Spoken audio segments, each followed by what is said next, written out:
Assalamualaikum warahmatullahi wabarakatuh.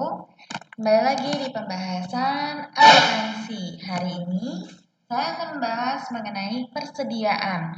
Yang akan kita bahas adalah mengenai pengertian persediaan, pengendalian persediaan, jenis, tujuan, bagaimana menentukan jumlah persediaan dan biaya persediaan, serta estimasi dari biaya persediaan.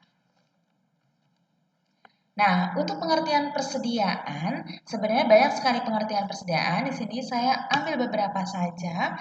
Yang pertama menurut PSAK nomor 14 tahun 2014, persediaan merupakan aset tersedia untuk dijual dalam kegiatan usaha normal.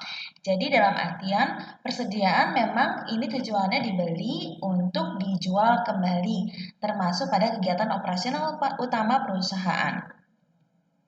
Yang kedua, dalam produksi atau dalam perjalanan, maksudnya dalam perjalanan di sini, baik darat, air maupun udara. Jadi kepemilikan barang di sini bisa pada saat diserahkan barangnya ke pihak pengiriman atau kepemilikan ini baru terjadi pada saat barang sudah ada di pembeli. Oke, yang ketiga atau berikutnya, persediaan merupakan aset dalam bentuk bahan atau perlengkapan untuk dipakai pada proses produksi ataupun pemberian jasa. Oke, pengertian persediaan menurut Kiesel, Wegan, Wirfeld tahun 2002, persediaan merupakan pos aset yang dimiliki untuk dijual kembali dalam operasi bisnis normal. Menurut Warren, Reef, dan Fish 2005, persediaan merupakan barang yang disimpan untuk dijual dalam proses atau dalam operasi bisnis perusahaan dan bahan yang digunakan dalam proses produksi atau disimpan untuk tujuan tersebut. Jadi, persediaan ini termasuk pada golongan aset lancar, yang mana merupakan salah satu aset terbesar pada perusahaan dagang untuk memperoleh laba. Baik, yang berikutnya kita bahas pengendalian persediaan. Nah, ada dua bentuk pengendalian persediaan. Bentuk yang pertama adalah melindungi persediaan dari kerusakan atau pencurian. Nah, bagaimana? Nah, yang pertama di sini dengan cara menyiapkan dokumen sebagai pencatatan persediaan sampai dengan pelaporan persediaan. Jadi dokumen-dokumennya ini seperti faktur pesanan pembelian, faktur gudang, serta sampai dengan laporan persediaan. Yang mana di dalam dokumen-dokumen tersebut terdapat wewenang siapa yang memeriksa, siapa yang bertanggung jawab atas persediaan yang masuk atau persediaan yang keluar dari gudang. Oke, yang berikutnya menggunakan sistem persediaan perpetual. Dalam sistem persediaan perpetual kita tahu bahwa persediaan ini langsung dihitung pada saat terjadinya transaksi. Jadi dari informasi di sini jadi ada pengendalian terhadap jumlah dan harga persediaan, baik persediaan yang masuk atau persediaan yang keluar. Jadi dapat kelihatan langsung berapa tuh jumlah persediaannya. Yang ketiga, tindakan pengamanan terhadap persediaan. Ada beberapa tindakan, misalnya di mana persediaan itu disimpan, terus apakah menggunakan CCTV dalam penyimpanannya atau dalam pengiriman persediaannya, ada penjaga keamanan, siapa yang bertanggung jawab terhadap persediaan atau terhadap penyimpanan barang yang disimpan. Oke, itu bentuk pengendalian yang pertama. Bentuk pengendalian yang berikutnya, yang kedua, melaporkan persediaan dalam laporan keuangan. Nah, ini dengan melakukan perhitungan fisik persediaan. Jadi kalau perhitungan fisik, jadi kita benar-benar datang ke gudang, menghitung berapa persediaan yang ada, serta melaporkan perhitungan fisik perhitungan fisik persediaan di perusahaan. Oke, di sini jenis persediaan menurut Wegan Kimnell dan Kiso tahun 2018, jenis persediaan ini bisa diklasifikasikan atau dibagi menjadi dua, yaitu persediaan barang dagang dan persediaan manufaktur. Nah, kalau untuk persediaan barang dagang ini klasifikasinya ini hanya satu persediaan, yakni persediaan barang dagang. Tapi kalau untuk perusahaan manufaktur, di mana klasifikasinya menjadi 3 jenis persediaan. Yang mana yang pertama adalah persediaan bahan baku atau bahan mentah. Merupakan bahan dasar yang digunakan dalam proses produksi, tapi belum dimasukkan ke dalam proses produksi. Contohnya misalnya perusahaan furnitur. Jadi bahan bakunya misalnya kayu yang memang masih mentah, belum diproses untuk menjadi misalnya furniturnya meja misalnya. Oke, barang dalam proses. Nah, persediaan dalam proses ini juga bisa diakui sebagai persediaan. Jadi maksudnya merupakan bagian persediaan barang produksi yang telah masuk dalam proses produksi tapi belum selesai pengerjaannya. Oke, yang ketiga, persediaan barang jadi. Jadi di sini merupakan barang yang telah selesai diproses dan siap untuk dijual. Jadi sudah jadi barangnya. Oke, tujuan persediaan. Di sini ada beberapa tujuan persediaan. Jadi tujuan yang pertama, menghilangkan resiko keterlambatan barang tiba. Yang kedua, untuk dapat memenuhi kebutuhan atau permintaan pelanggan.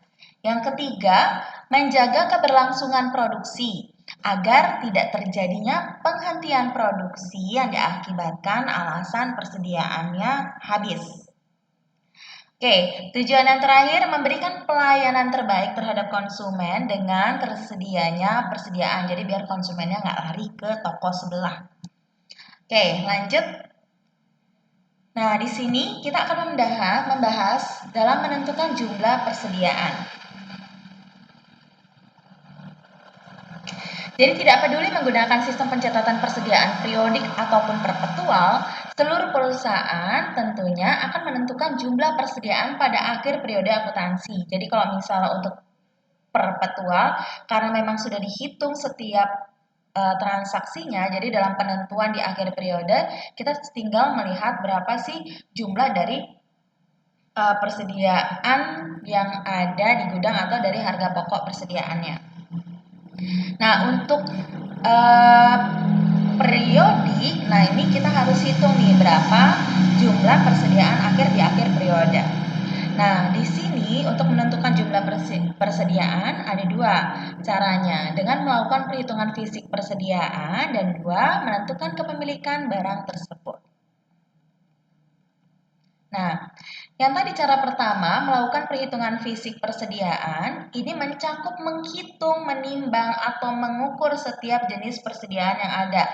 Jadi, dalam melakukan perhitungan fisik, kalian harus datang ke gudang. Jadi, kalian harus menghitung benar-benar, menimbang, mengukur setiap persediaan yang ada di gudang. Dan kalian bandingkan dengan catatan yang ada. Oke, yang kedua, di sini menentukan kepemilikan barang tersebut. Jadi kalau penentuan kepemilikan di sini dibagi lagi, ada barang dalam perjalanan, ada juga barang konsinyasi. Nah, barang dalam perjalanan di sini ada dua. Kalau misalnya dia FOB shipping point, kalau dia FOB destination. Jadi kalau FOB shipping point, kepemilikan barang berpindah ke pembeli ketika kurir menerima barang dari penjual. Nah, kalau FOB destination beda lagi. Kepemilikan barang berada pada penjual hingga barang tersebut sampai ke pembeli. Oke, untuk barang konsinyasi atau biasa disebut sebagai barang titipan. Jadi untuk barang konsinyasi, memegang barang dari pihak lainnya dan menjual barang tersebut tanpa mengambil kepemilikan atas barang tersebut. Jadi kalau misalnya nih ada tiga orang terlibat, orang A, B, dan C. Nah, A ini yang memiliki barang, B ini yang menjual, C ini yang membeli. Jadi pada saat B menjual barang kepada si C, pada saat barang ini belum terjual, maka kepemilikannya masih kepemilikan barang A, bukan kepemilikan barang B. Itu maksudnya untuk barang konsinyasi. Oke. Yang berikutnya kita masuk pada penentuan biaya persediaan. Nah, dari penentuan biaya persediaan di sini ada dua nih. Ada identifikasi khusus dan ada asumsi arus biaya. Nah, untuk identifikasi khusus, jadi secara historis hanya masuk akal jika perusahaan menjual jenis persediaan yang biaya per unitnya tinggi dan jenisnya terbatas. Jadi, identifikasi khusus di sini mengharuskan perusahaan memiliki catatan biaya awal dari setiap jenis persediaan. Nah, produk yang dijual adalah produk yang memiliki identifikasi khusus. Contohnya, perusahaan penjualan perhiasan atau misalnya mobil-mobil second. Jadi umumnya produk yang dijual tidak banyak dan masing-masing unit memiliki nilai yang signifikan. Kelemahan yang mendasar dari metode ini terlihat ketika jenis barang yang disimpan sebagai persediaan adalah barang identik dan dapat dipertukarkan serta dalam kuantitas yang banyak. Contohnya nih, pemakaian metode ini dalam perusahaan dagang gula. Jadi, dengan frekuensi pembelian yang tinggi dan tidak selalu harga yang sama, begitu juga penjualannya, secara fisik tidak dapat dibedakan. Jadi akibatnya sulit untuk diidentifikasi. Nah, bisa saja nih tertukar dengan barang satu dengan barang yang lainnya karena barangnya fisiknya sama.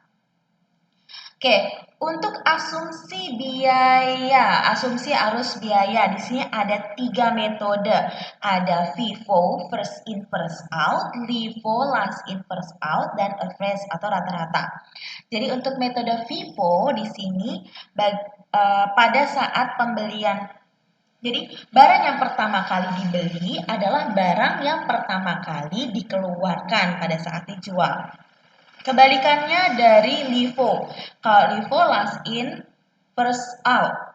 Nah, barang yang terakhir dibeli ini adalah barang yang pertama kali dikeluarkan pada saat penjualan. Nah, beda dengan average. Average ini tidak pertama, tidak terakhir, tapi kita mencari rata-rata nilainya. Oke, untuk ketiga metode ini sebenarnya ini adalah tujuannya adalah penilaian persediaan akhir. Jadi dari asumsi arus biaya ini sebenarnya tujuannya mencari bagaimana atau berapa nilai persediaan akhir. Nah, nilai persediaan akhir ini akan mempengaruhi kualitas laporan keuangan. Jadi semakin real laporan keuangan, maka keuangan tersebut akan semakin baik karena dapat mengetahui kondisi keuangan yang sebenarnya. Oke, untuk asumsi arus biaya FIFO LIFO average akan saya jelaskan di video-video pembelajaran yang berikutnya. Yang berikutnya, di sini saya akan membahas mengenai estimasi biaya persediaan. Nah, terdapat dua kondisi mengapa perusahaan perlu mengestimasi persediaan.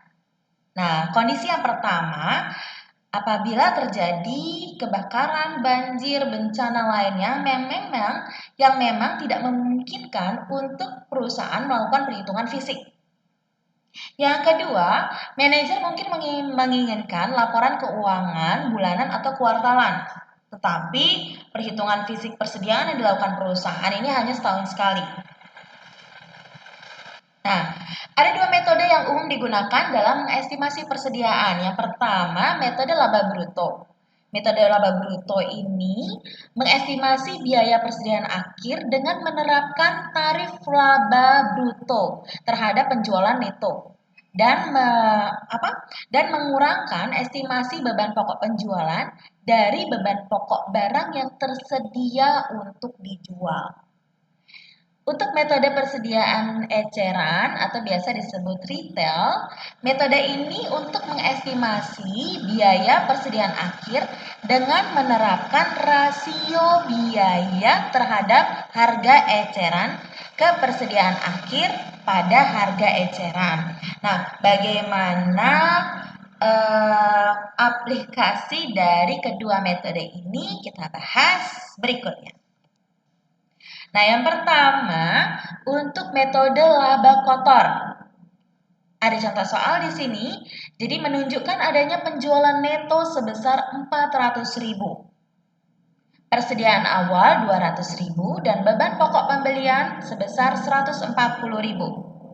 Pada tahun sebelumnya, perusahaan merealisasi tarif laba bruto sebesar 30%. Perusahaan berharap memperoleh tarif yang sama tahun ini. Berdasarkan fakta tersebut, beberapa estimasi biaya persediaan akhir pada tanggal 31 Maret 2020 berapa? Oke.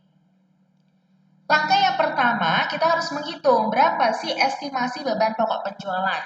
Caranya, penjualan neto sebesar 400.000 dikurangi estimasi laba bruto. Estimasi laba bruto didapat dari 30%. Nah, di sini tarif estimasinya dikalikan nilai penjualan sebesar 400.000. Berarti estimasi laba brutonya sebesar 120.000. Berarti estimasi beban pokok penjualannya bisa kita dapatkan sebesar 280.000. Oke, langkah yang berikutnya, yang kedua, persediaan awal. Jadi kita cari dulu barang yang tersedia untuk dijual. Persediaan awal ditambah beban pokok pembelian yang sudah tadi diketahui ya, sebesar 200 dan beban pokok pembeliannya sebesar 140.000. Berarti barang yang tersedia untuk dijual ini sebesar 340.000. Untuk mencari estimasi biaya persediaan akhir, tinggal dikurangkan barang tersedia untuk dijual dikurangi estimasi beban pokok penjualan yang sudah kita hitung tadi di atas di langkah pertama. Nah, selisihnya ini merupakan estimasi biaya persediaan akhir senilai 60.000. Oke, metode yang berikutnya adalah metode eceran retail. Nah, caranya yang pertama kita harus menentukan dulu nih berapa sih rasio harga pokok terhadap retailnya. Caranya, jadi biasanya diketahui itu di soal berapa nih persediaan dan pembelian di harga pokok dan di harga retail. Nah, persediaan tanggal 1 Januari di harga pokok 19.400 dan di harga retail 36.000. Pembelian bulan Januari untuk harga pokoknya 42.600 dan harga retailnya 64.000. Jadi barang yang tersedia untuk dijual per harga pokok 62.000, per harga retail 100.000. Berarti kita bisa menghitung nih rasionya. Rasionya berarti 62.000 per 100.000. Berarti sekitar 62%. Oke. Cara yang berikutnya kita menentukan estimasi persediaan akhir pada harga pokok. Nah, bagaimana caranya? Caranya kita harus tahu dulu berapa persediaan akhir per harga retail. Per harga retail, jadi kan sudah diketahui persediaan tanggal 31 Januari per harga retail. Penjualan Januari per harga retail ini sebesar 70.000. Berarti kita dari sini kita bisa mengetahui persediaan akhir per harga retail, yaitu barang yang tersedia untuk dijual 100.000 per harga retail dikurangi penjualan Januari per harga retail. Berarti persediaan akhir per harga retail ini nilainya 30.000. Nah, cara mencari persediaan akhir per harga pokok kita bisa kalikan saja rasio dikalikan dengan persediaan akhir harga retail. Berarti 62% kalikan 30.000. Didapat tuh sebesar 18.600 untuk persediaan akhir per harga pokok. Baik teman mahasiswa, sampai di sini dulu untuk pembahasan materi mengenai persediaan. Oke, terima kasih sudah memperhatikan. Silahkan lihat video pembelajaran yang lainnya mengenai persediaan atau mengenai ketiga metode persediaan, yaitu metode FIFO, LIFO, dan Average.